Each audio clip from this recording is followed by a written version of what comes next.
Alrighty, here we are then. Hello and welcome everybody into another season of the Fargone Racing GT Challenge. We're here this time for season 23. New drivers, drivers in different cars everywhere around this circuit. We kick off the season here in the sunny skies of Circuit of the Americas. It is bright outside, the sun is beaming, the cars are lapping around the circuit, and it is a great season ahead of us. I'm Lindsay Muddle here in the commentary box once again for another season of the Fargone Racing action, but I've got a bit of a special guest here in the commentary box with me tonight, and it is going to be someone you should all know. It is going to be the person that you'd expect to see out on the track. It is the one, the only. It's Maddie.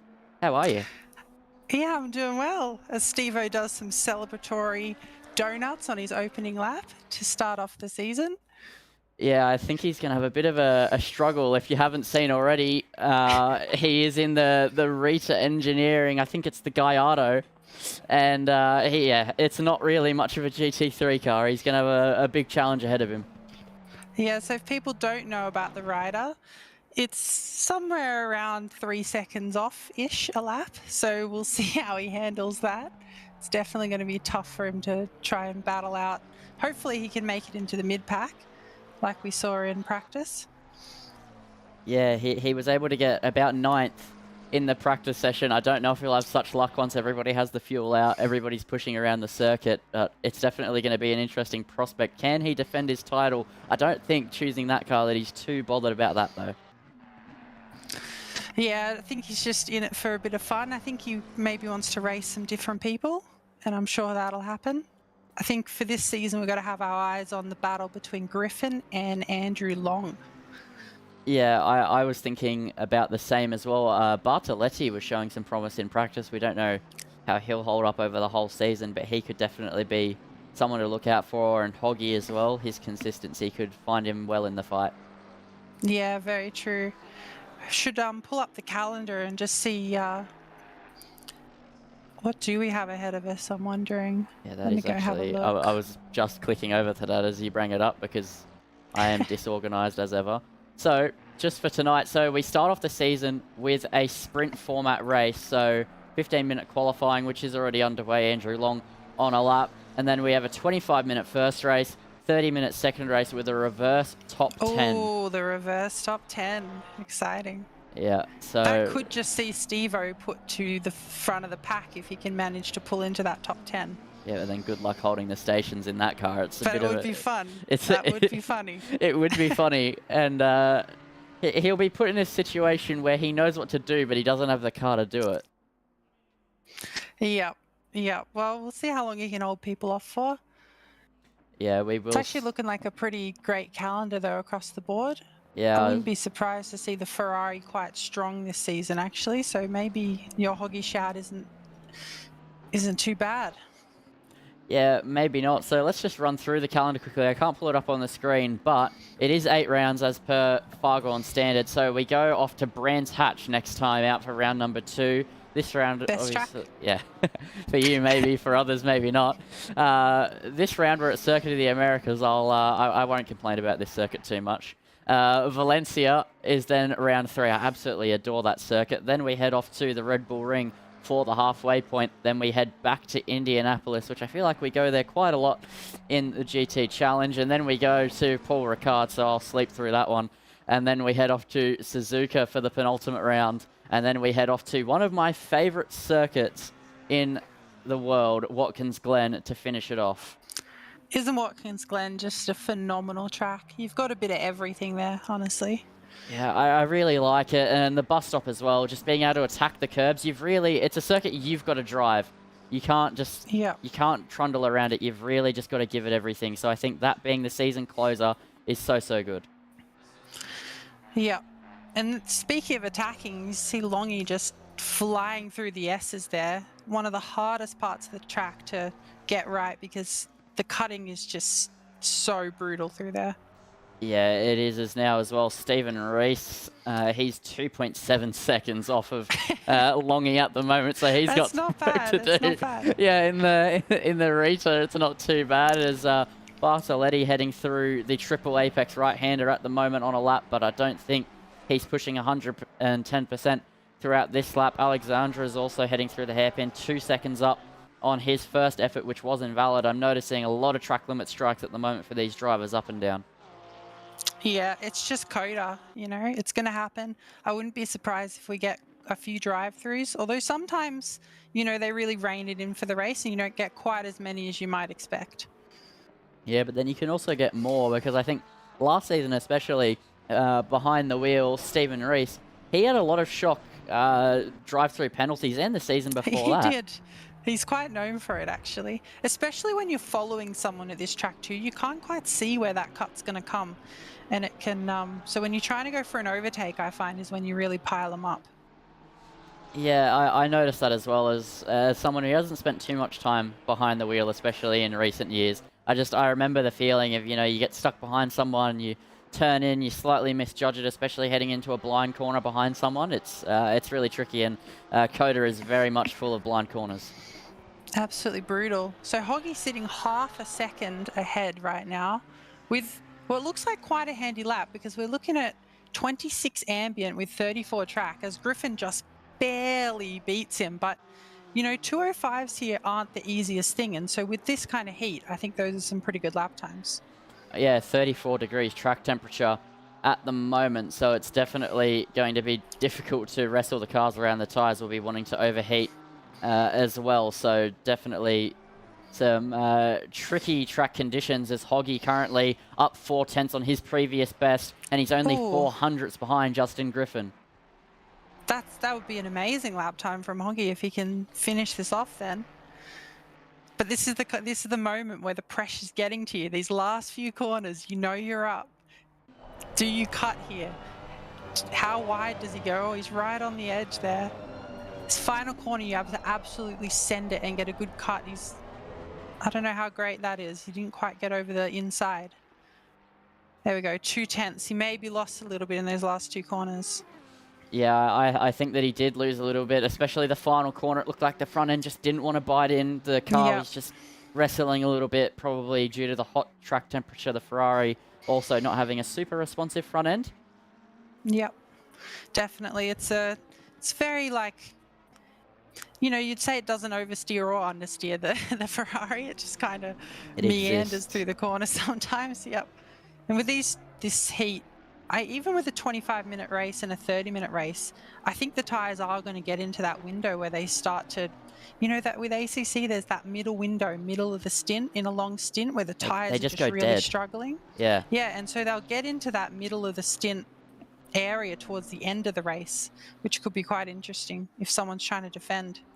Yeah, and not for everybody else in the field, but one driver is going to be having problems with brakes as well. Stephen Reese, he was talking pre-race, and after a few practice laps, he was already out of brakes. Yeah, wow. So I didn't know that about the rider, so it just runs out of brakes, eh? Like brake pads 4. Yeah, he was asking Longy if he could borrow some extra brake pads. Yeah, interesting. So I wonder how he's going to manage that, if he maybe turns down the brake pressure or just tries to brake 80%. That'd be interesting to see. iRacing braking on ACC. Yeah, well, maybe he has to. Yeah. But look at him now. Solid 8th. Yeah, I think that's pretty damn impressive. Yeah, in the Ryder, I mean, I wouldn't be within 4.5 seconds. So, you know, it's definitely Steve-O's putting together some good laps, but it's just 3.5 seconds off, isn't it? Yeah, it just is what it is. He's more going to be a menace this season. See where he can get annoying, I think.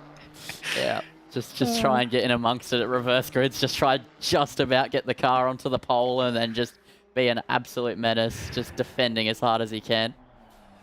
So Longy's put in a very, very close time to Hoggy, I can see. So this is still anyone's. I wouldn't be surprised to see Griffin improve. Do you know what his delta is at the moment? Yeah, so Griffin currently sits a 10th up on their last effort. They were nearly 3/10 up, and then they made a mistake on the exit in the third sector. So this is anyone in the top 3's pole then? Yep. But Hoggy will be sitting pretty happy going, you guys have to actually do it. I've already done it.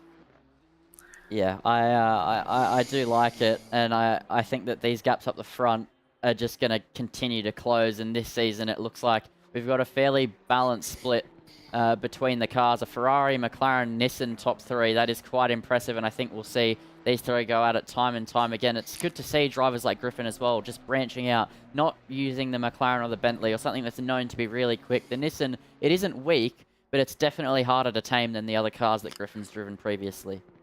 Yeah, it's definitely one of the absolute peak cars in the right hands, but it's one of the hardest cars in the game, absolutely. And it just drives like nothing else. So you really have to adapt your driving style and kind of relearn how to drive. So be interesting to see. Oh, there you go. As he goes a 10th up, Griffin can tame the Nissan, but can he tame it over a race stint? Yeah, that is the big question, especially if the track temp stays hot throughout the entirety of the racing night. I think that it could get quite tricky. The Nissan loves to chew through, especially rear tyres. Yeah, I wouldn't be surprised to see that all over the place, and Hoggy and Longy just absolutely hounding him by the end of the race. Yeah, and I think that when we get to super sprint rounds as well, that's not this round, but we will have one. That could be really interesting when it comes to the tyre strategy. Yeah, I think he'll be praying for cool attempts than 34. Maybe that's what Steve-O should do, just crank it up, 50 degrees track temp for the super sprints. And we've got no Bentleys to enjoy the heat. Bentley absolutely loves the hot weather, can't get its tyres warm in cold weather, but no one here to take advantage of it. Yeah, and I don't think this is quite everybody. I've heard that there's a few more Mercs to go around. I think I told there was 3. There's only 2 here tonight. So yeah, well, the other Merc is me. Oh, I didn't know that actually. So when I occasionally decide to turn up, I will be in a Merc. All right, so you're a part-time. Yeah, part-time. Decided to go with what I feel like is quite a nice balanced middle of the pack car. Not too bad, not too OP. The lovely Merc. Respectable choice. I used to main the Merc, but I mained it in 1.8, so you know it was a bit OP back then. Yeah, times have changed. Although the game is just so ridiculously balanced right now. Like they've put so much time into the BOP at this point that it's pretty hard to pick between cars unless you're in a rider. That's a bit different. But he's minus 30 kilos and he's still 3.5 off. There's about 10 cars that are all within a tenth of each other, which is just great for, I mean, you look at the grid, you know, a bit of everything. Yeah, and you do occasionally get a bit of a power creep when it comes to the BOP, but that's just because it's ever changing, especially with, it's LFM Pro mainly that they set the BOP, they do their testing, and then it gets set afterwards. And I think that there's a lot of dodgy sandbagging that goes on in the pro driving that deliberately sways the BOP. So occasionally it'll fall out, but I think that now it's in such a spot where they know and it's obvious when somebody is trying to make the BOP go in one direction or another. So it stays pretty balanced. And it's swayed around so many times now that everyone's gone after the OP car and just about everything's had its turn. So because we haven't had a patch in so long, everything's kind of been attacked, which means it's getting pretty close. Yeah, and we shouldn't be expecting any new cars to jump into that and then become really OP, because updates for ACC have been done for a while and now officially confirmed. I think it was like 3 weeks ago. Yeah, I did see that. So Speed Racer in 4th, Perko in 5th. Steve-O hasn't managed to stay in the top 10. I'd like to see him get 10th and start 1st in the second race. I think that'd be really fun. Yeah. But these other top 3 just holding position at the moment. Yeah, they keep going a 10th up and then making a mistake and dropping to just about even and just not improving. That last section is just so hard, especially when you've got those nerves. Yeah. Oh, look at the understeer on that. That car just did not want to get around that last corner. Yeah, and I think we'll see a bit more of it here heading into this hairpin. So he's going to slam on the anchors and will the car bite in. I always understeer off at this corner. Just, yeah. It gets in well. It does get in, but the full lock, he's just like, he's having to force it in.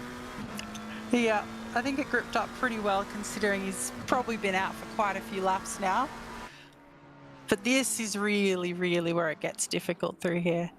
Yeah, and the pressure is at its highest point at the moment because the checkered flag has flown, so it's do or die. Hoggy back in the pit lane. His opportunity to take pole is squandered. Justin Griffin unable to improve for their final run either. So now it's all eyes to Longy in the battle for pole position. He currently sits a 10th up. He needs over a 10th and a half to take pole position away from Griffin. So it's going to take a mighty final sector here out of this McLaren to get it across the line into the top spot. So what can Longy do as he makes his way towards the penultimate corner? He's still a 10th up. It's going to take a mighty final 2 corners. Now he just has 1 to go. Will it be enough? Will he at least put himself onto the front row? That is the question. As he rounds the final corner, exits the final corner, will it be pole for Andrew Long in the first race of the season? Not quite. His day today in qualifying,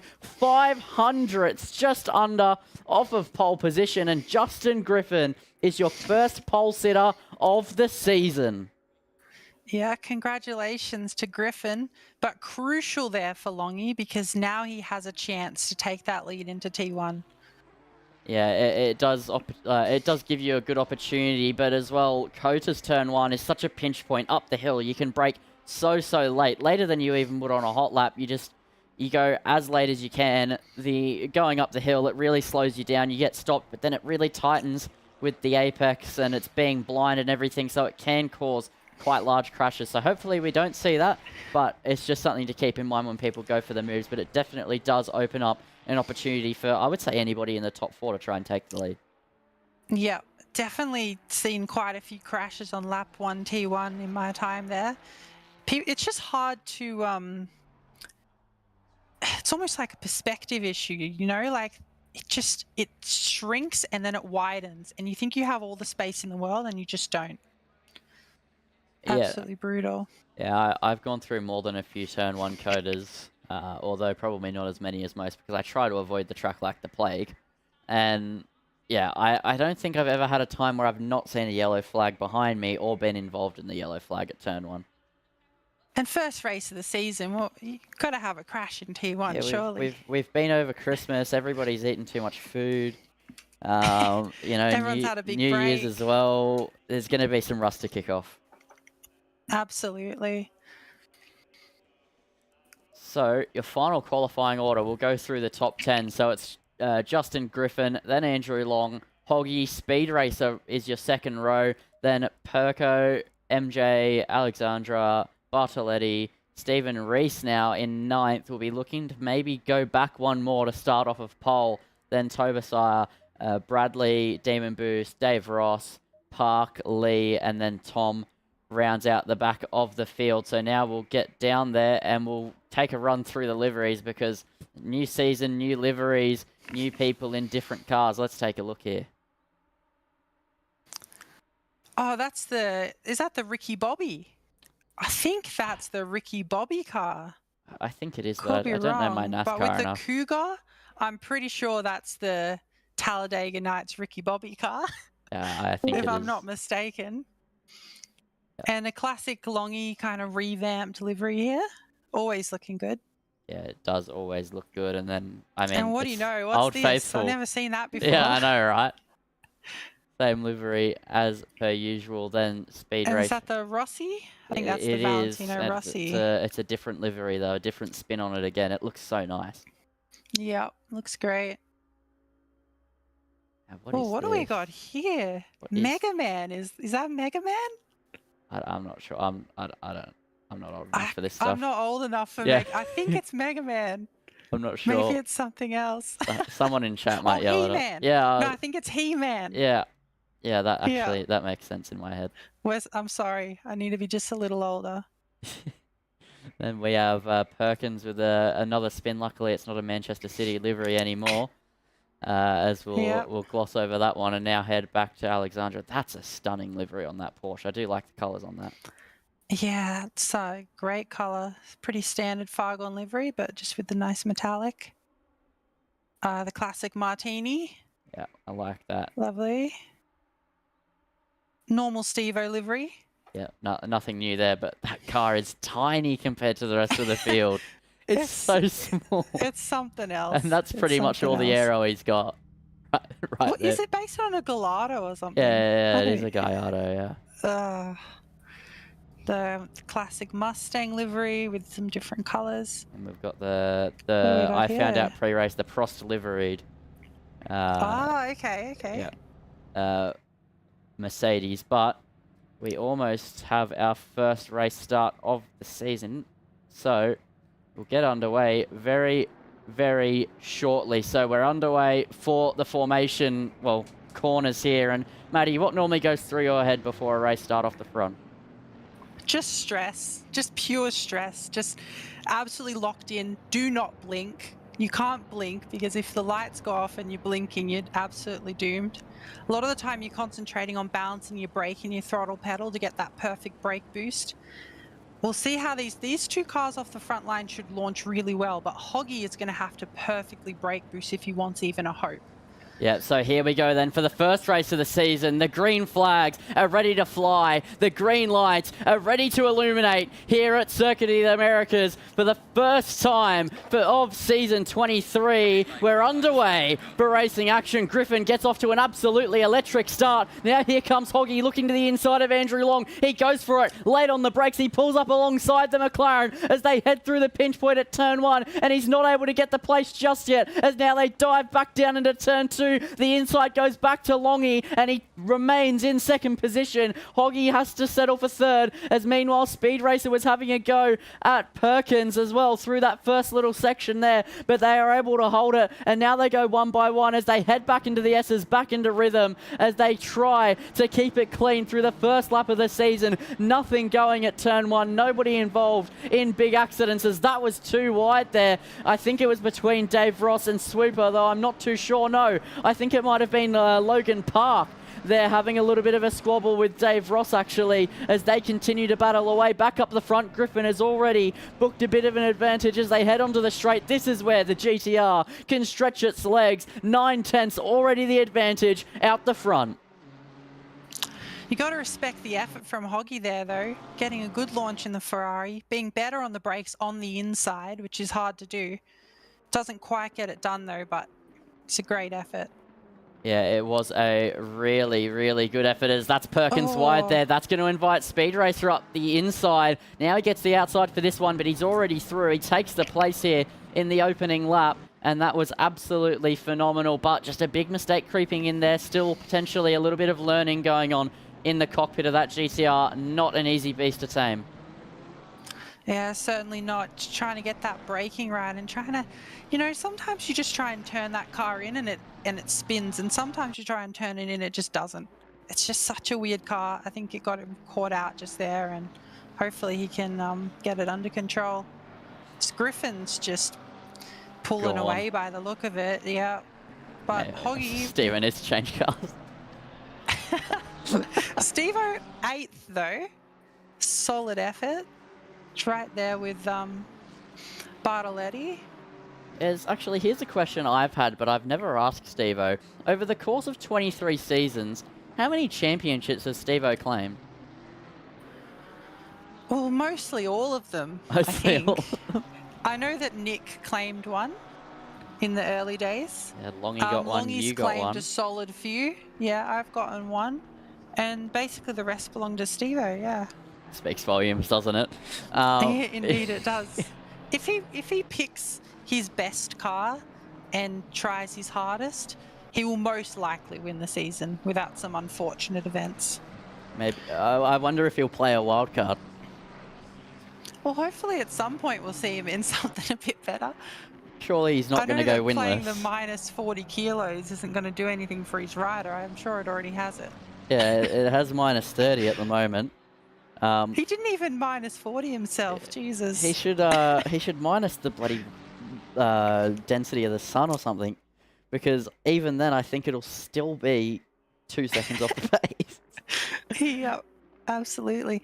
Did you see though the new wild card being introduced this season is the minus 40 card? So you could very well rock up with a McLaren that needs 20 kilos at a track, play your minus 40 and you'll get 60 kilos taken off the bop of your car. Well, here's an idea for you, Maddie. Go back in your Mustang for the final round at Watkins Glen, pull the minus 40. Who's stopping you? You've already won there before. Look, I don't know. The Mustang's probably already minus 10 or something at Watkins because of the limiter. So I wonder if the minus 40 can include a cheeky removal of the limiter. That would be just horrendous. Remove all BOP for the round. That should be a wild card. Yeah. Oh, that would be absolutely abysmal for everyone else. the Mustang with no restrictor -40. Yeah, it would be interesting to say the least. But it's going to be very interesting how people choose to use that, though. I think it's got to be the most powerful one in there. I would think people aren't going to be swapping cars as much. Yeah, I think we saw a lot of wild cards last season, but that was mainly from people regretting their car choice. I think everybody seems to be in a fairly good rhythm at this point in round one, at least for now. So I don't think... Oh, it's Perkins! That's very loose. And he's wide again. He was wide at turn one, nearly allowed Alexandra up the inside. Now he's slipping and sliding through the S's. So really, this Nissan not treating him nicely. And that is allowing Speed Racer to get away from the train that he was conducting there at the front. Now he's going to be under pressure, but a Porsche is going to have a really troublesome time trying to overtake a GTR heading down this straight. Doesn't the thing just look absolutely horrendous? I think if the Porsche... Oh, who's that? Bartoletti dives down, does he, on Alexandre? He might have a run here. Yeah, he does have a run here in the McLaren. So this is going to be potential. Oh, that's a spin in the background as well. We'll go back to that as here we go on the marbles to the inside. Goes Bartoletti as he's going to go down the inside now, late on the brakes compared to James Alexandra. They're going to nearly come to blows there at the apex. Alexandra fighting it back as they head into the third sector now. It's wheel to wheel and ahead for James Alexandra, holding on to the place for now. That was a great battle, and I don't think it's done. Gotta just say respect to both drivers there, just doing that inch perfect. But he's not giving up at all, is he? He's going to keep hounding him. Yeah, I think this is going to be an ongoing battle over the next 19 minutes, roughly, to go in this race. I think this is going to be quite a close one. As you can see, Bartoletti getting impatient, showing the nose, and Stephen Reese is lurking in the background as that's wide there as well. A mistake creeping in after such a stellar defensive effort. Now he's the one waiting in the wings, ready to chase. He has to now close down on Bartoletti. Stephen Reese, he's not letting go. He's just there, only a few seconds back. He's giving it a go. He's giving it a right hot go. Let's go on board. Hold on, I'm curious. Yeah, let's see what it looks like. Why not? What is that wheel? he's got a D-shaped wheel. Not even a D-shaped. It's like a square. Oh, and it's kicking on the exit. Yeah, and he's got, look at the understeer. Yeah, the old-fashioned dash as well. Oh my god. Maybe it doesn't turn. Instead of K-Mania, Rita-Mania. True. Let's take it to Monza. No front end on this car. Oh, hear the front tires screech as they just die. This is only going to get worse for the next 17 minutes. I feel incredibly bad, to be honest, but he signed himself up for it. So there was no pressure there. He could have comfortably chosen a Ferrari and been done with another championship. So he was ready to fight this car. So is Griffin maybe starting to have a few little mistakes here and there as Longy closes in? I think the longer this race goes on, the more we're just going to see little moments from Griffin. And one of those might just give Longy the opportunity. Yeah, I think you're right. I think that the car is starting to get away from Griffin a little bit, and the advantage that the McLaren has with the tyre wear is going to definitely play into this. But overtaking is going to be so tricky. That Nissan, except for a Lexus, is just... It's the quickest car in a straight line, comfortably. Yeah, I think he just needs to hound him and wait for that mistake. It's going to be a late race move or a big error from Griffin. But look at him, he's closing in. He's absolutely on him. Yeah, it's right there as they head into the final corner. There could potentially even be a turn one move sized up here if there's a good exit from that McLaren. But no, just look at the drive that GTR gets off the corner. It accelerates better than any car in the game. It just goes. So it does just go. It just can't really brake or turn too well. Yeah, that's a little bit wide. Never mind, just a different line there compared to Andrew Long as they dive now into the S's. This is where the McLaren can make up a significant chunk of time. This will be the sector where the McLaren is probably the strongest on the circuit as car 7 slow. That's Logan Park dropping down the field slowly and spinning. Oh. Let's grab a replay here. So he looked to be like he was in a battle. Looked like contact, maybe. Yeah, potentially. He did have some damage on his car. He's the car out ahead of these two. That's Tobasira as well, going at it with Perkins. It is contact. No, maybe not. Still going into the final corner. Does Tobasira go for it potentially? Yeah, Tobasira showing the nose. Oh, no. Oh, yeah, that's poor. It's just contact. Yeah, that's a mistake. A half-committed move there from Tobasira. Yeah. He is waiting, though. He's waiting on the other side. He knows that was on him. You can't make a half-committed move, but if there's anybody to own up to, it's going to be Tobasira. He's a very, very honest person. Very Toby respectable driver. He'll be feeling bad about that one all night, knowing Toby. Yeah, a very respectable driver, though. When push comes to shove, I think that we'll see, if you haven't already seen over the course of the seasons that I've broadcasted this, he's more than fair out there with everybody on the track. So now I think as they're about to delve back into battle, it could begin to heat up. Further up the front, Griffin getting away again. That gap about a second here in the final sector. Managed to move away from Hoggy as well, and then quite a big gap back to Speed Racer. So this really looks like it's a battle between two now for this win. Yes, meanwhile, Perkins struggling initially to get the car under wraps, but as Griffin's falling away, now Perkins is finding it behind the wheel of the GTR. So maybe the tale of two drivers or the tale of two setups between the two Nissans here. And then we have a third one further up the back as well. 3 Nissans on the grid this season. It's surging in popularity. It's going to be great to see how these Nissans play out over the season, because it's just such a wild card of a car. Sorry. Yeah, then they get to Paul Ricard and they're gone. Yeah. I'll just be glad there's no Bentleys in the field, because Paul Ricard Bentley is a whole nother thing. I remember when the Paul Ricard Aston was really quick, just the third sector. Yeah, well, the Aston just doesn't have to take its wing off, you know? And at a track like Paul Ricard, where you're constantly going, how much wing do I take off? What do I sacrifice in different parts of the track? The Aston just doesn't have to make that choice. Yeah, and it's a choice that the Mercedes used to not have to make either as well. Back in 1.8, that was the secret to it. You could put it on 10 wing everywhere and it would still go 286. Yeah, so the secret with the Mercedes is now you do run 10 wing everywhere, except it's dead slow on the straight. Yeah, and the problem is if you take the wing off, it just can't hold the rear grip. It just spins everywhere without it. So yeah, I'm not sure if you know this. I assume you know this, but the reason it's so good over the curbs is that the front splitter doesn't have a hitbox. Yeah, well that makes sense. They moved the hitbox up for the Lexus as well. If you see what that looks like, it looks like it's scraping the ground, but then you can just hit curbs in it. It's quite funny. Yeah, the Merc I remember my first time seeing it in action was at an Imola hot lap by Hymo. It was just into turn 1, completely over the top of the curbs, not phased in the slightest. And I've gone and I've talked to some of my friends who were a bit faster than me, a bit more knowledgeable than me, and they've gone, oh yeah, it doesn't have a front splitter. And I'm like, what do you mean? And they go, it just doesn't have a hitbox, it just drives over everything. And I think that's still the case. It is still the case. It's still the best car over the curbs for sure. The Nissan can absolutely eat a lot of curbs as well, but there's a few that it's a bit of a weird car where, like, if you get the setup a bit wrong, the curbs can really throw you, but if you do it correctly, it can eat every curb in the game, including the Monza sausages. Yeah, which is something that I think still makes the Mercedes quite quick at Monza, if I'm not mistaken, just because it's able to get over the top of the Ascari chicane.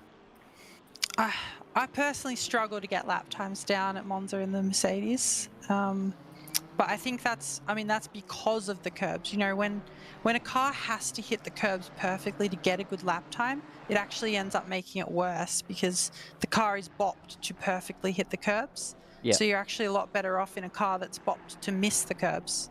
Much easier to get a lap down. Yeah, which is potentially why Stevo was able to put together what was a pretty incredible pole lap a few seasons ago. I think it was season 20. Well, that was just a good lap. I mean, it was just Stevo, but like, you know, I was thinking, oh, he's not on the curb, and then bam, pole. Yeah, Porsche definitely isn't a curb rider. No, but it blows up even in a straight line. He was using every inch of the track in that lap, you know, scraping all the dirt. It was quite a lap. I think he pipped you to pole in that one, didn't he? You got P2? Yeah, I think He definitely got pole. I don't know where I was. I think you were in second. I think there's been a... you're someone who's traded blows with Stephen Reese a lot.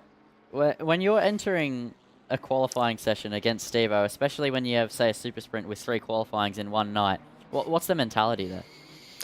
I'm always confident that I can get pole. I think I have a good track record of 50-50ing with Steve-O on pole. I'm not confident that I'm going to hold the position into T1.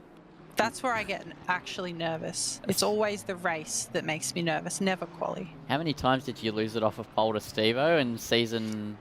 What, when I was in a Ford, every time. Yeah. He was in the McLaren, you were in the Ford. Every single round by turn 1, he was ahead. And I think the one time you held on, I was absolutely gobsmacked. Yeah, I think that was Misano. Yeah. You ran away with that race. That was hard to hold on to, though. Yeah. And that's the only reason I could hold on, is because the pace was just so gross there with the Ford at the time. Restrictor. I think that was restrictor. It's just that Misano doesn't matter, right? Because you can't open the car up anywhere, right? Yeah. No, you do have that. But with the Bentley, it's definitely a lot easier to hold pole. That's for sure. I was having a bit more fun in that season with the race starts. Yeah, I personally drove the Bentley 2 times, and I loved it one of the times, and that was at Brands Hatch. I don't know what it was. I was 6/10 quicker than I was in the McLaren. And then I go to Bathurst and I had a dreary time. Even though it's a really quick car at Bathurst, there's something about that car at that track, I just couldn't get around it. It just felt so slidey. And then even when I hooked up a lap, I was just, for some reason, I was just off the pace. And then I go and I jump in, say, the Ford, and I was just back in the 1:59s. Yeah. Hey, Broads, welcome to the chat. Looking forward to seeing you back in race 2. Yeah, the Ford is just effortless at Bathurst. You know, it's just points. You can just stamp on the brake down the hill and know it's just going to hold on. So you just don't have to worry. You have supreme confidence. Yeah, it's like it's also like it almost has like an unnatural feeling on the nose at Bathurst. I don't know how to explain it. It's like... It actually turns? Yeah, you just turn it in up the hill through the cutting and it just turns, and then you go, okay, but that's not really Mustang-like, and then you head down Skyline and it just goes and goes, and it just feels like it has infinite turn. You really have to just throw the thing around, and that's still the only car to this day that I've gotten a low 59 in at Bathurst. It just felt like it's on rails there. Yeah, well, I tell you... my best laps in any other car around a 59.8 or 59.7, but I have a 58 in the Ford. So it's something special there, that car. Yeah. That's no bop though, obviously. Yeah, I've done 59.8s and 59.9s in most of the other cars, excluding the Bentley, where for some reason I was in like the 201s. But just takes time. Yeah, and then the Ford, I was like, okay, let me give this a go, because after watching you in season 18, because that was about that time, I was like, I don't really want to drive this thing. It feels a little bit like cheating.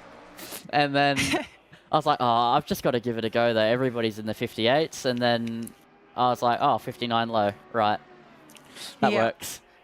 No, back then the Ford was definitely a problem. I think, I truly do believe it's in a good state right now. Yeah, it is. I think it is. I think the main issue with it is just... Well, tyres, sure. I mean, issue in its power is that it's quite easy to get a good lap down in. I don't think it's consistent. You can run high TC, you rely on the brakes. It's not going to do anything mean to you, which means you can just get this really consistent driving style in it, and that means you're always going to put your best lap down. Whereas some other cars, that's just not the case. And I think another car that I'm not sure anymore. I haven't driven ACC in a significant amount of time, but the BMW used to always be like that, especially when it was first introduced. It was the car that every single beginner ran. Now more the Ferrari I see for beginners, but it was such a balanced car, and it just was able to lay down the same lap time over and over and over again. And I found it was a good way to develop your driving as well, because you knew if you were going faster, it wasn't because the car was phasing into it. It was just because you put something together better. Absolutely. Those are definitely the 3 cars that I think every beginner should jump in, or even just someone who doesn't want to get any nasty surprises. Yeah, I think if I were to somehow return to ACC, which I'm not sure that I ever will, because I've kind of just fallen in love with... It's kind of not a good time for that. Yeah, I've fallen in love with bashing around on AC, and then just my iRacing is the main one where I really try to go fast, though I'm not that good at it. I don't know. I don't really feel the need to pick up the wheel on ACC anymore, but I think it's always fun to just keep track of how things are going. But if I were to come back, I'd probably, as much as I love the Aston Martin, I know it suits my driving style, I would try the BMW first. Surely you'd be in an Aston. Come No, on, don't lie to yourself. by the season, I would, if I were to league race the season, I would make sure I'm on the pace in the Aston, because it's something about how it comes off the brakes. That's that and how it looks. I just absolutely adore it. But I think to get back into it, to get used to ACC again, I think I would choose the BMW first. But yeah, no, I drive the Aston and everything. I mean, the Aston's on iRacing now. You'll catch me dead before I'm in a different GT3 car. Just notice the track cooling a bit, which might be... I think Griffin will be very happy about that. And maybe race 2, I would expect it to be even cooler if these are all running on the same day. Yes. So Steve-O nearly lost it there. Yes, saw him having a bit of an off-track excursion, but nothing to worry about. Back on it. Yeah, I wouldn't mind doing an onboard with Griffin and just seeing how he's hanging on with this this beast. Yeah, so 4.5 minutes to go. Let's see how this car is doing through the most technical part of the circuit. Already some complaining there from the rear of the car as it now comes through the very, very slow left-hander. Oh, doesn't it do that well, though? Yeah, it got into it. That was quick. But then again, is that the driver or the car? I don't know if I could do that corner like that. I've never hit the apex of that corner. That's such a... He's done so well there. Just got to respect it. Look at it just go over that inside curb like it wasn't even there. And understeers horribly off that apex. A little bit of oversteer on the exit. But honestly, considering where we're at in the race and this kind of car, I think he's really zoned into that car right now.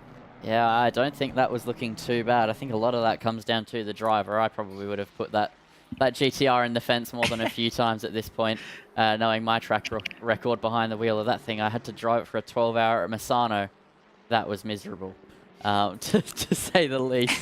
It's such a horrendous beast if you've not been driving it for a month. Yeah, I mean, I was league racing that season, like around that time, and I was in the Aston, and then suddenly my teammate goes, hey, I want to try the GTR for Misano. I know it's going to be slow because this is pre the custom BOP kind of bringing it in. He's like, I know it's like 7, 8 tenths, maybe even 1.2 seconds off the pace. I just want to give it a go. Just let's have a little bit of a joke. And I got to pre-qualifying, and I was just wondering what I was doing there, to be honest. Yeah. Nah, the thing was horrendous, especially before they patched it as well, because Kunos brought it into the mix themselves by giving it a good update. Not only just the BOP. Before then, it wasn't even a car. It was. I think you could compare it more to a 3-wheeled Reliant Robin than a GT3. Yeah, or maybe like the what was the little almost like the suit car that Jeremy drove through the shopping center. Oh, that little blue thing. Yeah, the little blue, or the white thing with the blue racing stripe down the middle. Oh, that one. Yeah. Oh, yeah. I was thinking about a different one. Yeah. Yeah. The moped type deal. Yeah, where Yeah. it was like locked in the one seating position, it was like a staggered suit, pretty much, with some wheels on it. Yeah. Death machine. So Perko's still hounding Speed Racer. He's been at it just about all race since he lost that position to him earlier. Can he get it done though? He's only got one more lap to do it, does he? Yeah, that was the final lap call there. So Justin Griffin entering the final lap, and now Lee Perkins, he has one more lap to try and take P4 off of Speed Racer. He gets a drive through. Oh, the commentator's curse. There you go. It's because he got on his back all race. How can you avoid it? Yeah, really? That's a big shame. Oh, and he's gone with good measure. That's what happens when your mentality breaks for a second. You lose that concentration. Yeah, Car loss of the instantly goes on composure. you. Yeah, Yeah. and that was commentator's curse at its finest. Welcome to the commentator's curse, Maddie. It's powerful. Use it wisely. As we have Zach O'Reilly now jumping into the chat.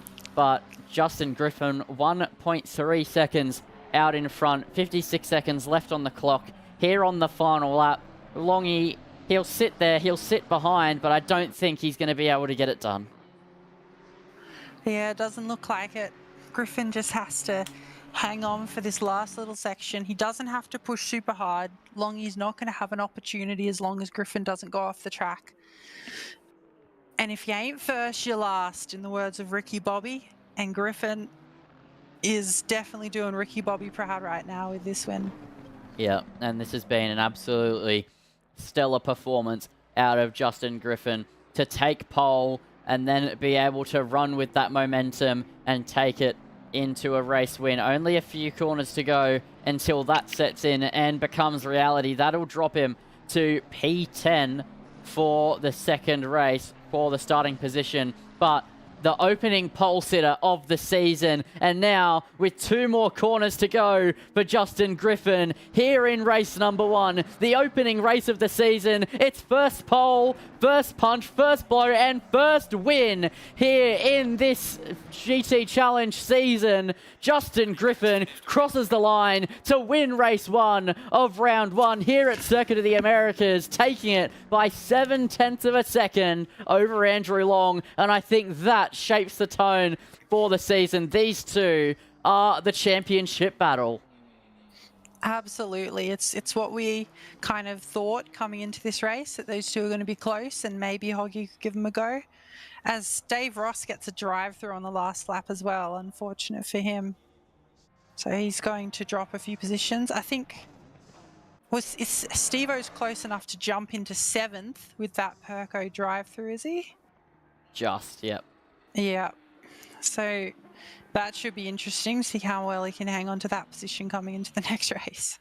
Yeah, it's going to be quite difficult for Steve. I think he's going to get a little bit swamped on the opening lap of race 2 as Dave Ross making his way now around the final corner with a drive-through penalty. Unfortunate here on the last lap of the race. He got that one. That'll promote Tim Bradley up into 12th position. Toba Sire still making his way around the lap. An incident earlier in the race casted him to the back, and that'll mean that he will just have to wait for this next race upcoming, but not a bad effort just to keep it on the track. Oh, look at these two going at it on the final lap.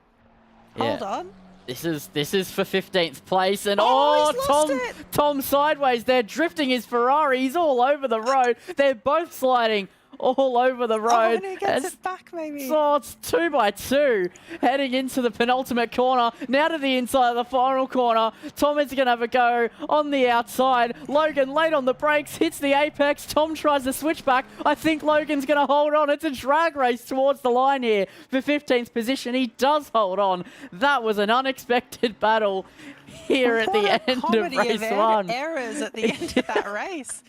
I wonder if they were just having a bit of fun or if that's just the tyres absolutely destroyed. Yeah, that was a really good battle. So your final order then, Justin Griffin knocks out the first win of the season. Andrew Long takes the fastest lap though. Hoggy gets 3rd, Speed Racer gets 4th, Bartoletti gets 5th, and Alexandra Reese gets 7th, Swooper in 8th, Perco in 9th, MJ in 10th, Demon Boost gets 11th, Tim Bradley gets 12th, then you have Tobasai, Ross, Park, Tom, Lee, and Eda Nick rounds out the field. And to answer your question, Zacho, yeah, that is Maddie alongside me in the commentary box. Yeah, I got roped into this. Seeing as I'm not driving, got to stay involved. Yeah, Steve-O was the one to point it out. He goes, oh, Maddie was, kind of thinking about it. I was like, hold on. Pause. And I sent you a message, and yeah, here we are. But that was your first race in the commentary box for the GT Challenge. What are your thoughts? I mean, that was a great race. We had a lot of good mid-pack racing, I would say. The front three just kind of stayed as they were, but Longy was definitely not given up. If Griffin at any point made a slight error, he was right there. So I wouldn't be surprised to see Longy take race 2. Yeah, as we now will have a server reset between races. So this is going to be us back in a moment as we head towards race number 2. We'll be back in just a moment. The simulator model being purchased, you will receive a range of training resources to help you to facilitate quality driver education. SDT is the exclusive distributor of Fatal Vision alcohol impairment goggles, marijuana simulation goggles, and drowsy and distracted blinking goggles. All are used to demonstrate the dangers of such impairments on the driver. Also available are driver training posters, driving handbooks, and distracted driving resources.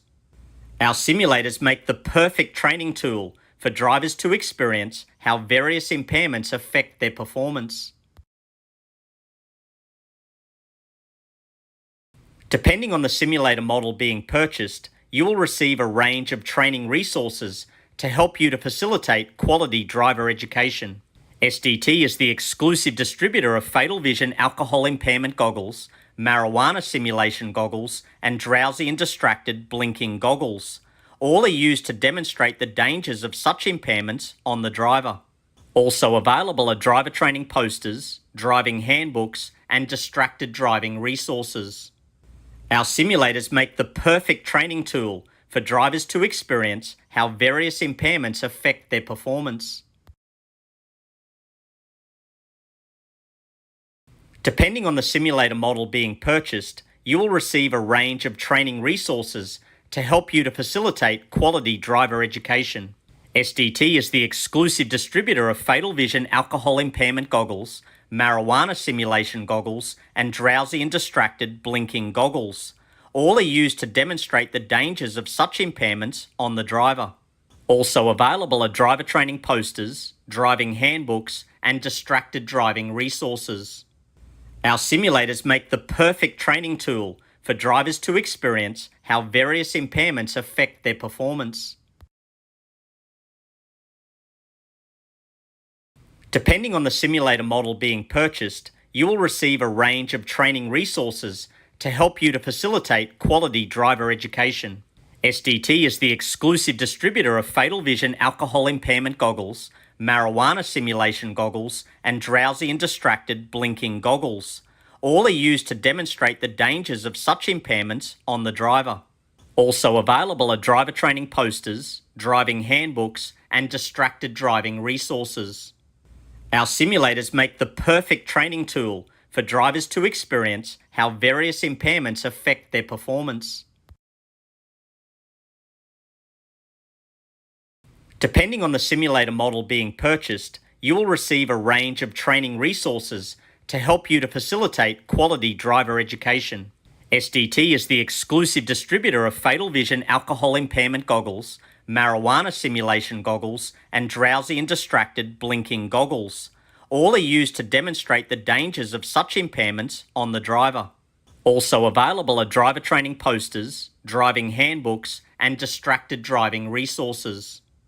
Our simulators make the perfect training tool for drivers to experience how various impairments affect their performance. Depending on the simulator model being purchased, you will receive a range of training resources to help you to facilitate quality driver education.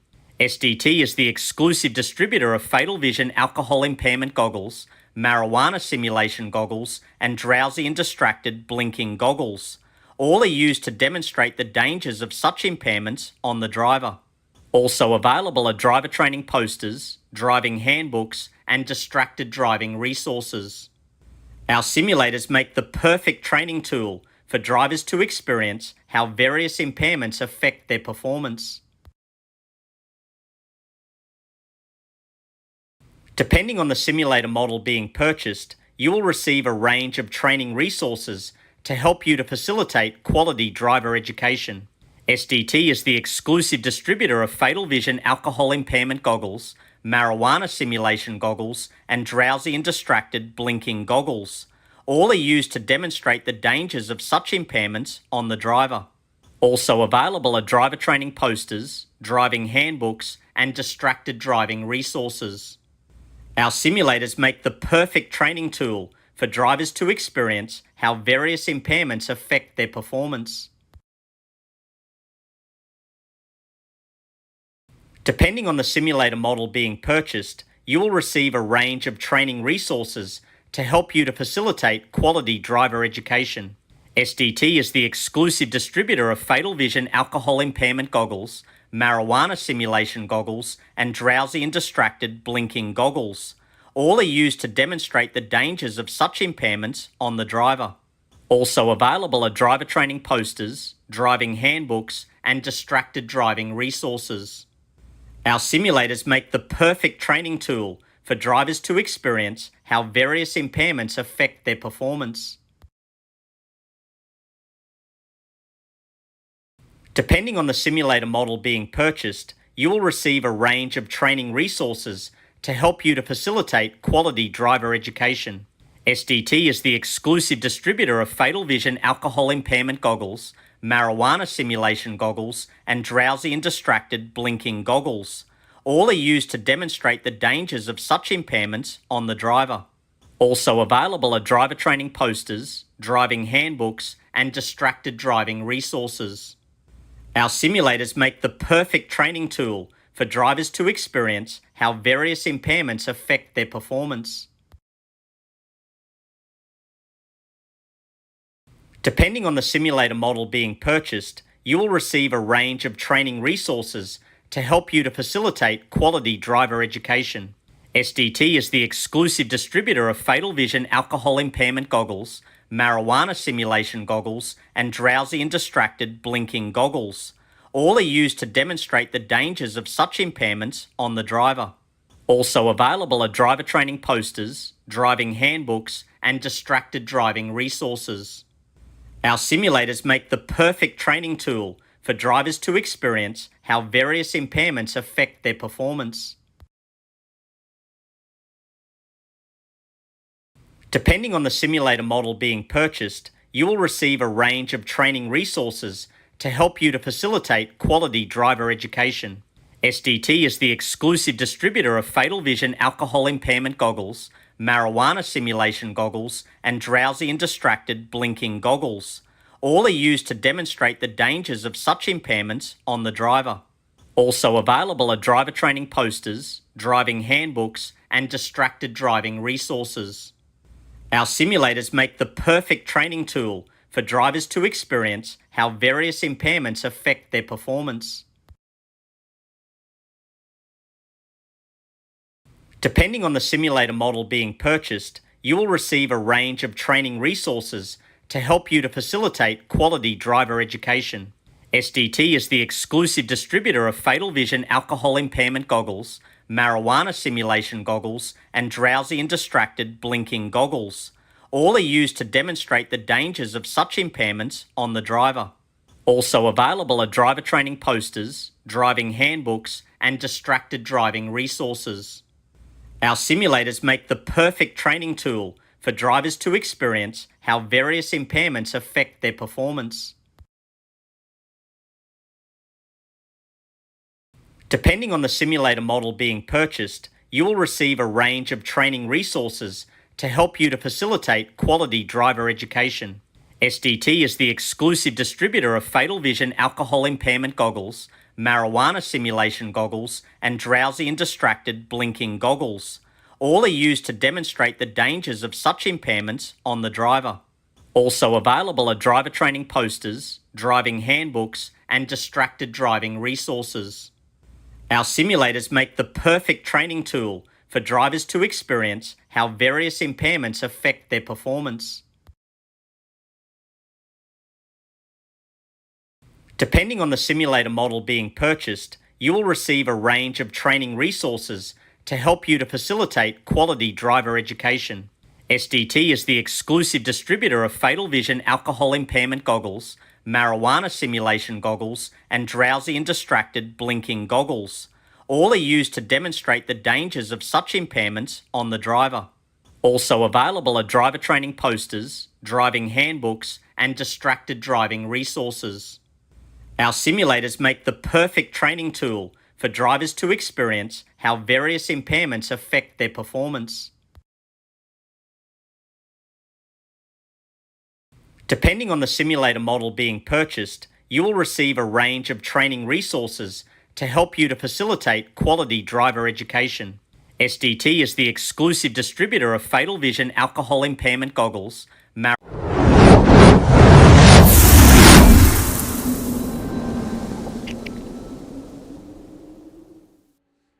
And we are back, ladies and gentlemen, here for race number 2, the last race of the night. So it is race 2 of 2 here for the opening round of season 23 here in the GT Challenge. And reverse top 10 for race number 2. So it is MJ off of pole with Perkins in second place. Oh, the drive-through, of course. Yeah, the drive-through dropped him back. We were talking about it off stream here in the commentary box, and we were thinking, oh yeah, he'll be starting 5th. But no, he's starting in 2nd. That changes a lot. I think Perkins is going to, if he can get ahead of MJ coming into T1 here, he might just run away. Let's see if he can tame the beast. Yeah, it's a great opportunity, but we saw him go off a few times in race number 1. The Nissan not playing nice in the track, 32 degrees, so not too hot, but it's still not good conditions for the GTR. And then you've got Griffin and Andrew Long in P9 and P10. They are definitely in with an opportunity if they can get some overtaking done. Longy, though, doesn't have the biggest track record of being quite aggressive, and Griffin in the GTR could struggle with some of the sliding and snaps, but I think that they're well and truly, without a doubt, still in the running to at least claim a podium. Yeah, absolutely. I'd be surprised if they don't manage to make their way into 2nd and 3rd, but yeah, chasing down Perkins if he has that good start is just going to be very difficult. Steve-O in 4th in his, what do we even call it? We got to come up with a, we can't call it a GT3. Yeah, GT, no, it's not even a it's not even a GT 3.5. What was that car they build in Top Gear, the hybrid diesel thing? Gotta call it whatever that was. Yeah, I'm forgetting the name of it, but I know what you're talking about. It's just a shocking car is what we're trying to say. Yeah. So can he hold on? Yeah, that will be entertaining, but Perkins wants to get on with it. He's gone. He's having to back up now. ACC is about to have a big yell at him, but except for Perkins, I know you've made that prediction that he could get away with it. One more prediction out of you before we go racing. Griffin P2. Griffin P2. So there it is. So they've got probably another 150 meters before we get going. So it's MJ off the front, then Lee Perkins, then Swooper, and Stephen Reese back on the 2nd row, but with a car that's going to give him problems. So here we go for race 2. The green flags ready to fly. The green light ready to illuminate here for race number 2.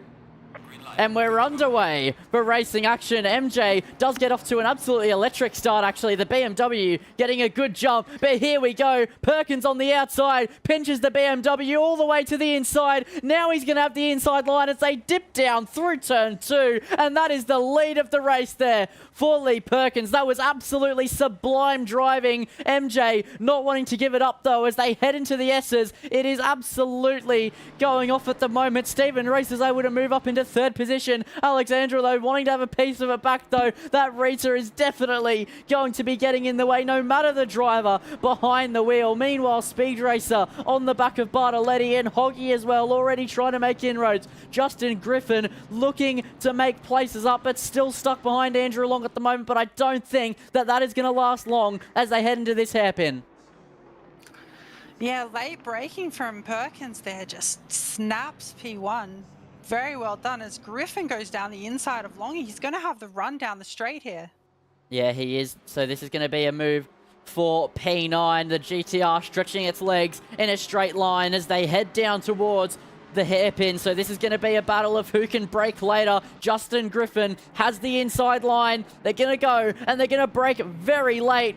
get ahead at the apex, get the place. Andrew Long trying to fight it back, can't quite make anything work. Move done there. Now Justin Griffin is trying to make light work of Hoggy, can't do it. In front of them as well, Speed Racer is going around the outside of Swooper as they're going to try and take the place. They do get it done. Hoggy's now on the inside of the Ford Mustang, getting that one done. Griffin tries to follow in hot pursuit around the outside of the triple right-hander. Absolutely incredible stuff. Now here comes Andrew Long. That Ford is dropping like a stone as Andrew Long trying to force his nose on the inside of the penultimate corner. Move done. Fantastic stuff there from all of these drivers as they round out lap 1. Lee Perkins leading the way by 1.1 seconds. What an opening lap from all the contenders there. Just brilliant as Griffin gets a run on Hoggy up the straight. Yep, this is now going to be an opportunity for Griffin to take the place here against Hoggy. It's coming to a pinch point in towards turn 1. Griffin is going to get the exit though with the Nissan GTR and sweep through. Now up another place, up into 7th position there for Justin Griffin. They are not messing around as they have a little bit of clean air between themselves and Speed Racer, but then they'll be back on the prowl.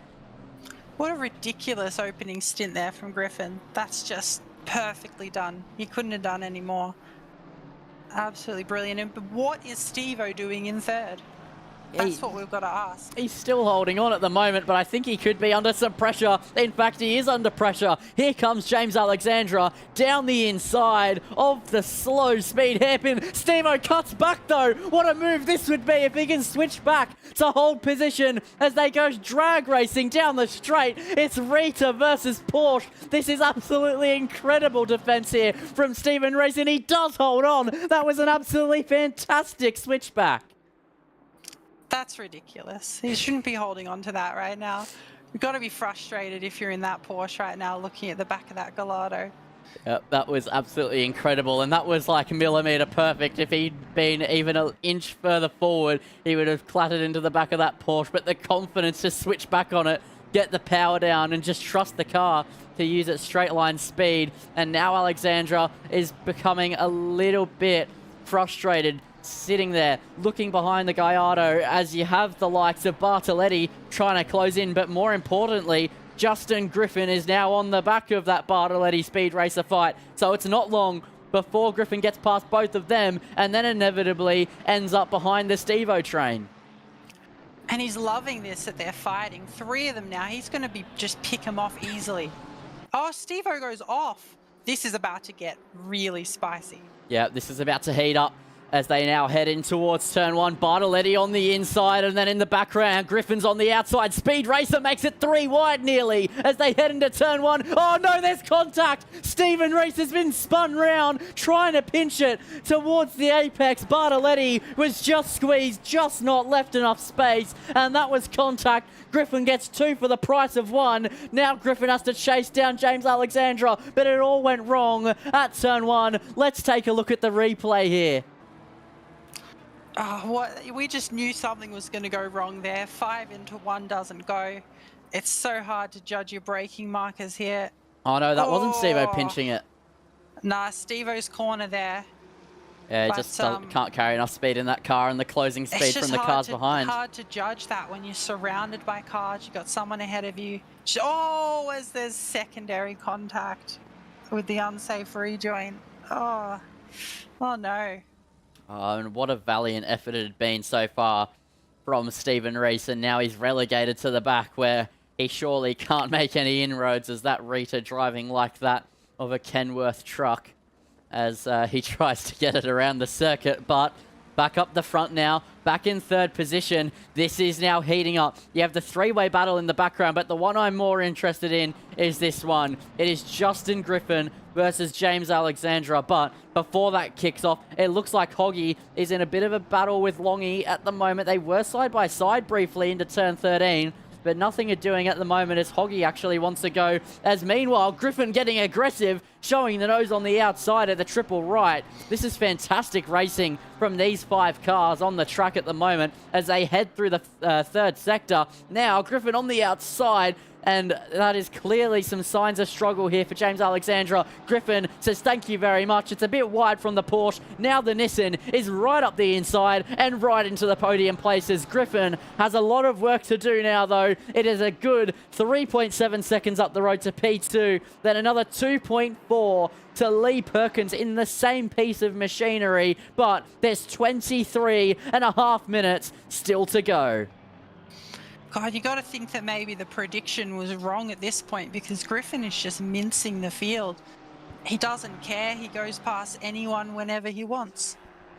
Yeah, he is looking very unfazed at the moment, but Alexandra definitely looking phased. He was overtaken, and then now he has Speed Racer all over the back of him now as they head up the hill through this roller coaster section of the racetrack, up through the right, and then a blind left-hander as you head over the hill, then just dive back down. This is going to be really, really close stuff, but in fact, Hoggy has gotten even closer to the back of Speed Racer at the moment as they head into the hairpin. He's showing the outside nose. There is Hoggy. He's trying the outside line. Oh no, was that Perkins? Fargo. That was Perkins. He stopped on the side of the track, and I think that would be hardware. Oh no. From the lead of the race. That's just devastating for Perkins. Yep, that is absolutely Longy's got the tragic. run on Hoggy now. Yeah, so Longy trying to show the nose as it's nearly 3 abreast as they head into turn 12. Now it's 2 by 2. These two, not a stranger to battling each other at all, as they now are going to go wheel to wheel, door banging there through the apex. There's nothing between these two. No love lost between these two as they go battling, and they heavy hit the brakes. Now trying to fight it on the exit is Hoggy, but the McLaren is through. Longy is through. The season 21 champion taking the place. Very well done. Isn't it just the worst thing? You got to run on someone, you're on the inside, you're side by side, and then there's a car in front of you and you can't brake deep. So he has to do it the hard way. He has to go side by side for 6 corners in a row, but he gets it done. Yeah, as we'll just quickly now touch back on Lee Perkins. That's absolutely devastating. He's still stopped on the outside of, I believe it's turn 11, if my memory of the corner numbers is correct. Could it be quali fuel? Maybe. I don't know. It just seems unlikely, though. You know, We've got another car parked yeah, in the fence over there. Yeah, that car has been parked for a significant amount of time. That's the 86. That's Bartoletti. I think that was after the contact at turn 1. He was caught up in that. I think he's just pulled over to the side, not returning back to the pits. But that was that's going to be a story of what could have been there for Lee Perkins. He was leading the way, and as much as Griffin's on a bit of a charge, they're still not closing too much in on MJ, and then he had another 2.5 seconds up the road. It's a long way to go, but in equal machinery, it then would have been hard for Griffin to pass. So there's so many what-ifs in that, but Perkins had a good opportunity there, and even if he couldn't win, that could have still been a P2, but Hoggy and Longy back at it again. Oh, Hoggy's not having it. He wants to fight back, and these two often are at blows with their pace. But yeah, I think Perkins had a good shot there. You know, I would say it's too hard to call what would have played out there without the hardware failure, as Hoggy has the run. Yeah, Hoggy trying to go back down the inside here as they head towards the final sector of the circuit. 20 minutes to go. This battle, I think, far from over as well. Further up, just a couple meters further up, Alexandra and Racer were wheel to wheel as well. But this is the main event. This is the main battle. These two have battled each other since I started broadcasting here, and I'm sure well before that. These two, they know each other well, and as they battle, they're also trying to join the battle in front of them to make it a 4-way fight. Yeah, absolutely. It's so hard to pass in these situations. You end up in these trains, and you can't go too aggressive on the car in front of you because there's another car in front of that. And it just turns into these absolutely chaotic exchanges, though, as he just corners better. Yeah, and should get it done here into T1. Yeah, that was a good move there from Racer, and as long as he brakes at the right point, picks the right braking point into turn 1, it should be moved on. Alexandra, though, not giving it up just yet as they're on the outside line. Oh. They're still wheel to wheel over the sausage curb. The Porsche goes bouncing. That's not the recipe for a good exit, and that is now Speed Racer confirmed ahead of James Alexandra. Now, what will Longy do? With a car behind, hounding Hoggy, putting all the pressure in the world on Andrew Long's back, but he's right there as well. James Alexandra only a few tenths up the road. And he's not had a good S's section there. He's just dropped off Alexandra, which is not what he wants, because he needs to clear that car or Hoggy's going to clear him. Yeah, as we'll go on board now with Hoggy. Alexandra hounding Racer as well again. Yeah, and he's back down the inside. That would be a good move. Brave. It's not a corner that you typically see a lot of overtaking, but they are now going to go side by side. Surely the BMW will have the run in a straight line. It doesn't look like it, though. The Porsche is still there. Yes, he does just inch back ahead, but now they head into the braking zone. Who's going to be last on the brakes? Alexandra puts himself on the inside line, but doesn't quite commit to it. Now here comes Longy. He's opened up the corner. He's looking for the exit. Could this be Andrew Long's invitation into this little battle? He's going to show the nose. He does dive down the inside. It was a bit of a wheel rub. That was really aggressive there from Longy, but hard but fair. That was a great move from Andrew Long to get the elbows out, put himself out of pressure from Hoggy behind, and move up a position. That was class. That was experience from Andrew Long. It's brilliant. Was that a bit of a checkup? Maybe Alexandre maybe tipping the back of Racer, which had, I'm not sure. That looked very, very tight. But now Hoggy all over the back of the Porsche as well. Yep, so he doesn't want to wait around Long here, because otherwise Longy's going to get away from him.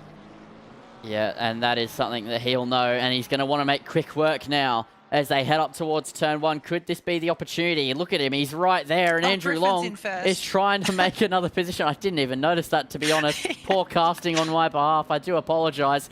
As Andrew Long now, oh no, he didn't go for it, neither did Hoggy. They know it's not the place. I think they're both waiting for the straight, but by the time Hoggy can get through on James Alexandra, I think that Longy will be well and truly done with Speed Racer. Yeah, it may be that. We saw how fast that BMW was on the straight line, though. We don't know what wing they're running. Oh, as Hoggy's just way faster through that section. Look at him sacrificing early and gaining on the exit. Absolutely, that's how you want to get an overtake done, and he knows it. Yeah. As I think Longy is looking, oh, he's a bit far off. I know that the Ferrari's not too good in a straight line, but that Porsche really looked like it was struggling down the back straight. So let's see what Hoggy can get done here. Yeah, this will be interesting now, and I think this is a critical move for Hoggy to make as they now go tuck in behind into the slipstream as they close and close and close. The Porsche, not a strong car in a straight line as they now head in towards the braking zone. Can Hoggy get in front? He pulls himself to the inside line, pulls to the left-hand side, pulls ahead at the apex. They're still 2x2. Now he clears Alexandra on the exit, and that is Hoggy through, back in the position where he needs to be, underneath the rear wing of Andrew Long. Yeah, just the textbook move there. As we're joined by the Gallardo man, Stephen Reese. I just came to listen. Oh, you just came to listen? You came to listen? No, you're in the comms now, buddy. Hold on. Okay. All right. I'm not going to rope you all the way in, but I do want to just ask some questions. I've already asked you, but I want the viewers to know, what was in your decision to choose the Rita? Something different. Fair enough. Sick of, That's a very Kimi Räikkönen. Yeah, I was about to say, a man in many words. Sick of cars that handle nicely. You know, just had enough of it. I want understeer.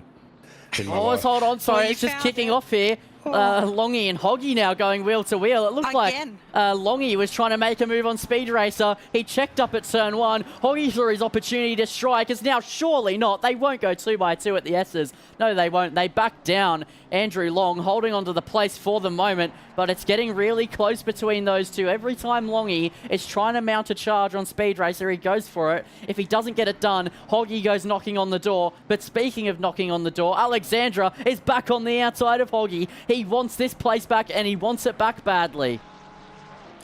Yeah, it just seems like Longy can't quite clear speed, especially with the potential speed differential in the straight between the BMW and the McLaren, and so he's just constantly under threat of Hoggy, and Hoggy's not going to back down. He'll fight every last second of this because he wants it. Yeah, he does really, really want it. But back to Steve-O while we have a brief lull here down the straight. I don't think that Longy's close enough. Will we see a wild card effort for you to try and take a win? Oh, we might, yeah. We I might. don't know. It depends how much fun I end up having in the Lambo. So Can we far, it's make a pretty good. request? Yeah. I want to see you get a win in the GTR. Oof. No, actually, can I ask for something slightly different that I've been asking for a very, very, very long time? What? Can I see a Stephen Reese win in the Aston Martin? But that's too easy. Oh, You just done mop that up. heaps of times. Come on. Well, I Griffin might have just- something to say about Yeah, it. I was about to say Griff looks pretty quick. I wouldn't say it would be easy. Yeah, it's see. never easy, but I just haven't seen him drive the GTR, and he hates the thing, so I just think it'd be funny. Fair enough. Fair enough. I think. Or what about the dreaded Mustang? Ooh, yuck. Yeah, but then can you use more than one wild card in a round? No, you can't. No. Not in one round, no. Not in one round. Yeah, okay. I was like, what if he pulls the Mustang in minus 40? We were saying before that it should be removing the limiter as well. It's only fair. Yeah, I think if you drive the Mustang for your, if you drive the Mustang as your car for the season, then you pull the minus 40. I think you should take the restrictor off too. Fair's fair. Nah. You're like, I don't want to deal with that. I'm already slow enough. Yeah, watch someone do that at Paul Ricard. Oh, actually, no, it's not restricted at Paul Ricard because No. they can't balance around it. that's- So a minus 40. Oh, as long he might just get it done here on speed. He's going to have the perfect draft, but he has to deal with Hoggy. Yeah, so this is now going to be really interesting. Three-way train here as they head towards the overtaking zone. Towards the end of the straight they go. Longy pulls out to the inside. He's now going to try and look to make a move on the inside of Speed Racer. Can he brake late enough? He does. He pulls alongside. Now he's inching forward and inching ahead. But Speed Racer, reluctant to give up, now has the inside line once again as they head into turn 13. And that was a stellar effort there from Speed Racer. Couldn't quite hold on. Now here comes Hoggy on the attack, looking for the outside move. Can't make it work. He's now focusing on the exit, but he can't get alongside. Speed Racer proving to be a hard man to overtake. Longy finally got it done after about 4 or 5 laps, but now Hoggy has the task behind the wheel of that Ferrari, and I don't think that Racer is quite done yet with Andrew Long either, but Longy starting to inch ahead already. Yeah, Longy's got the hard job now of trying to close that gap to MJ in just 10 minutes. It's going to be, well, maybe impossible. We'll see if he can get it done. Yeah, Oh, Hoggy look is at the right exit on there. the speed, Yeah, I though. was going to say, Hoggy got an absolutely fantastic exit. Now he's trying to make a move, but he chose the outside line. He wants the inside line for turn 2 as they head over the outside ripple strip. He gets the inside line now for the next right-hander, and he's going to get ahead just about with a bit of hip and shoulder. That was a fantastic move. Now he's back on the prowl to close up to Andrew Long. That battle's not done yet. Speed Racer getting overtaken around the outside of turn 1. And I think that is him falling back away just a little bit, potentially into the clutches of Alexandra. He held the lead of that train for a long time, but he got overtaken by one. Now another domino falls in the position board here for Speed Racer, and Hoggy already closing back in on Longy. And see, this is why Cota is an underrated track. Everyone thinks about how it feels to drive. You've got to think about how it feels to race. Look at all these wheel-to-wheel battles. As Alexandra might have something to say about Speed Racer's 5th position as well. Yeah, it looks like it, as here comes the Porsche, screeching in a straight line.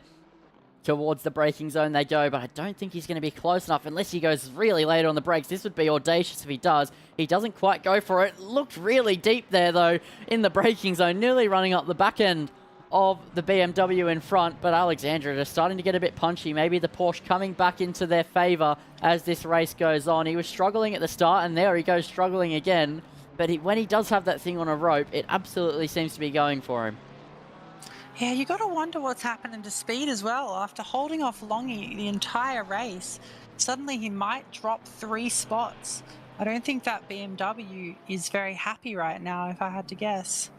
Yeah, I would absolutely agree with that. I think that something in it is just struggling a little bit, probably the tyres with the temperature, but then again, the Beamer's normally not too bad on its tyres, so you never quite know unless you're the driver behind the cockpit. But if you had to make an educated guess, Maddie, what would you say he's struggling with at the moment? Well, let's have an onboard and let's see.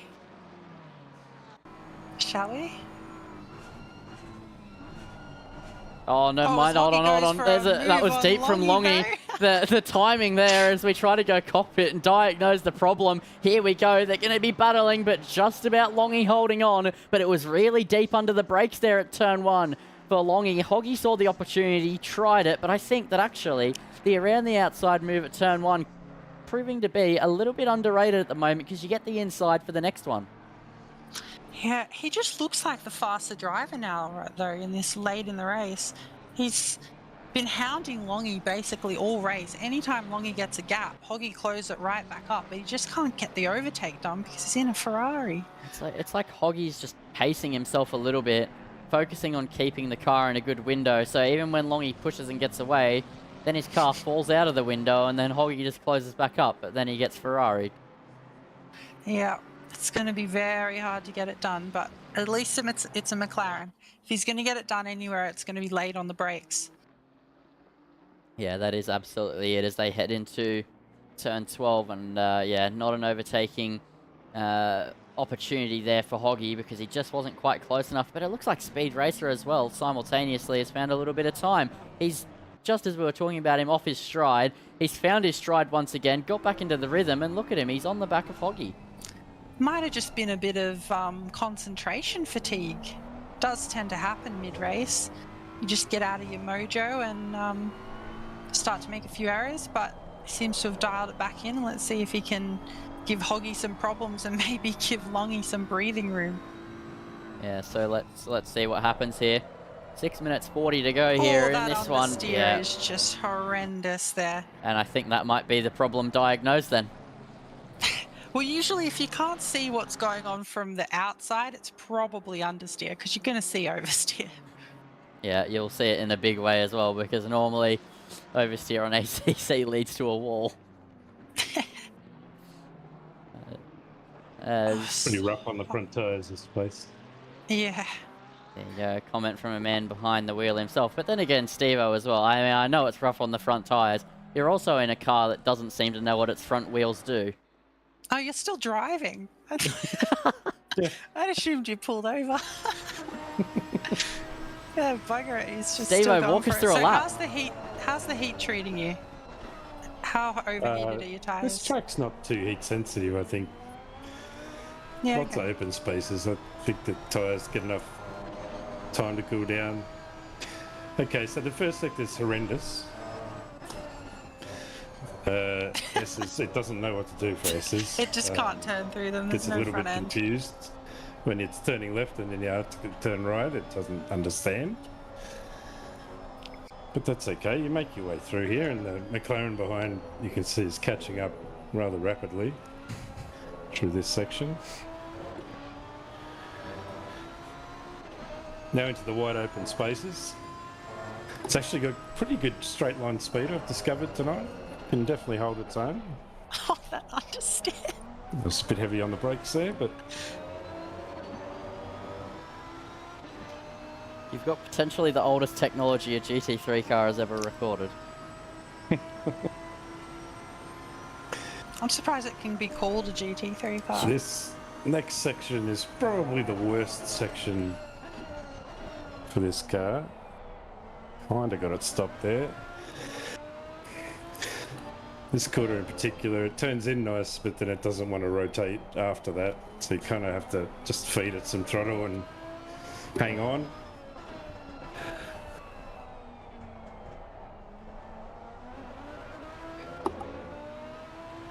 Surely It's surprisingly good through the high speed stuff. I mean, a bit understeer, but Some positivity. Wow. once you get it hooked up.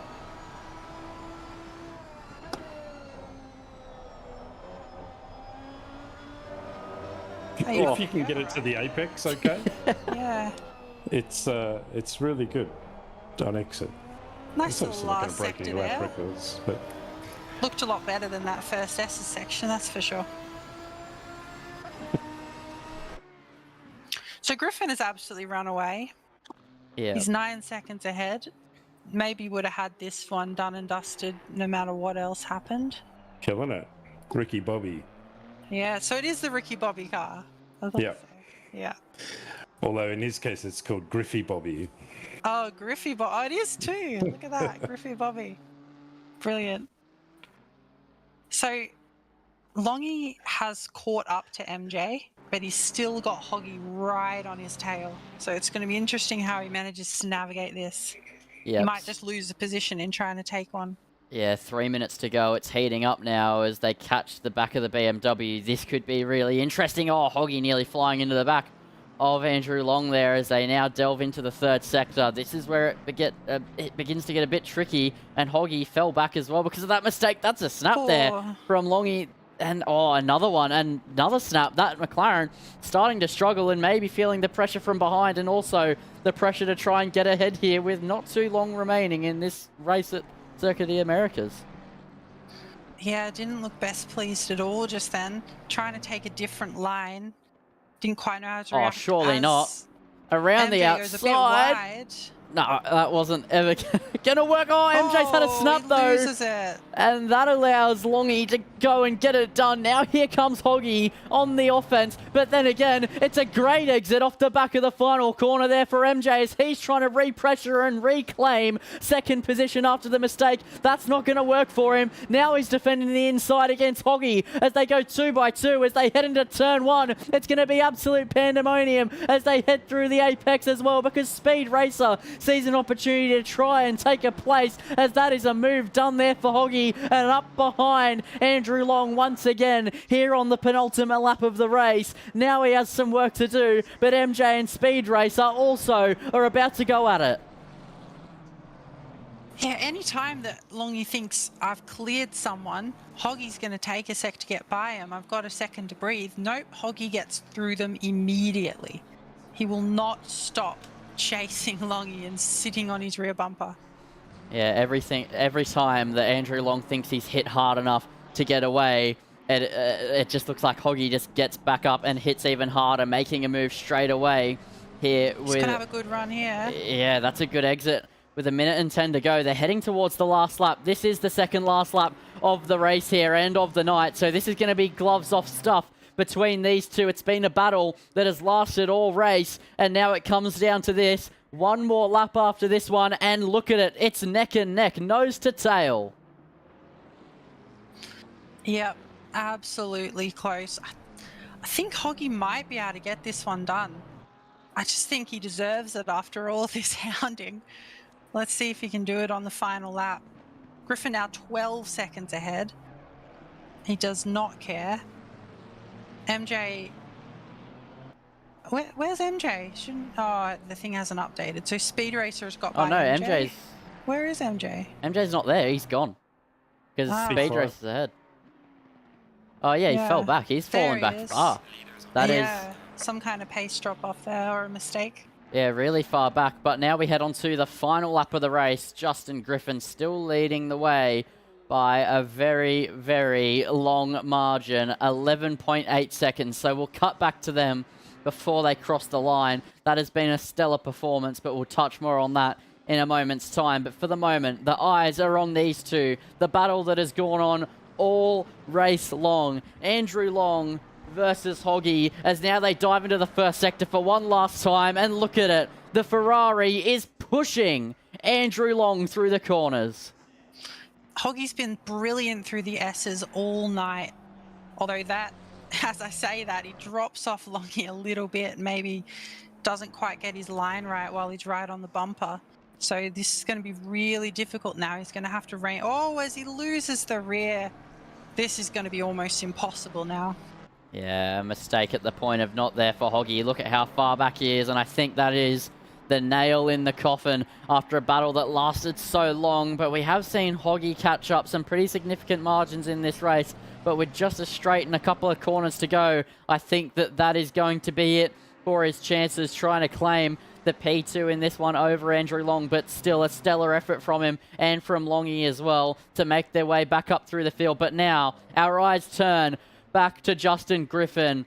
Got pole in race one, won race one, and then had an absolutely stellar start to race two, just picking up the pace and throwing some punches, making some places, moving all the way up into the top step position, as now heading through the final few corners now. It's been a drive from 10th all the way to first here in the second race of the night, and this has been an absolutely incredible drive from Justin Griffin from 10th to 12.5 seconds ahead. Justin Griffin rounds the final corner and takes the victory in race two as well to kick off the championship campaign here in season 23. That was absolutely phenomenal. All the while, after a long, hard-fought battle, Andrew Long takes P2 over Hoggy after a mistake at the death of it, and that was absolutely incredible between these two. They can take a bow well and truly.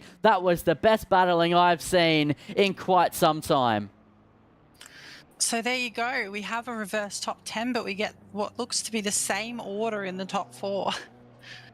Yeah, they sort them out anyway, but with a massive difference in how quickly Griffin was able to clear the field versus his competitors. Oh, the as in race TC's been one. turned off. Is he going to do some donuts from his dominant race? Yep. There we go. First, your last. That was a great 2 races from Griffin. Yeah, that's a statement as well heading into this season. Still 7 more rounds to go, but what a way to kick off the championship campaign with 2 wins on the bounce and pole position and fastest lap in race number 2 as Steve-O as well getting around the donuts. I will say that Gallardo sounds good. Yeah, it does. What did you think of that race, Steve-O? I thought it was going to be a lot more fun until I got wiped out.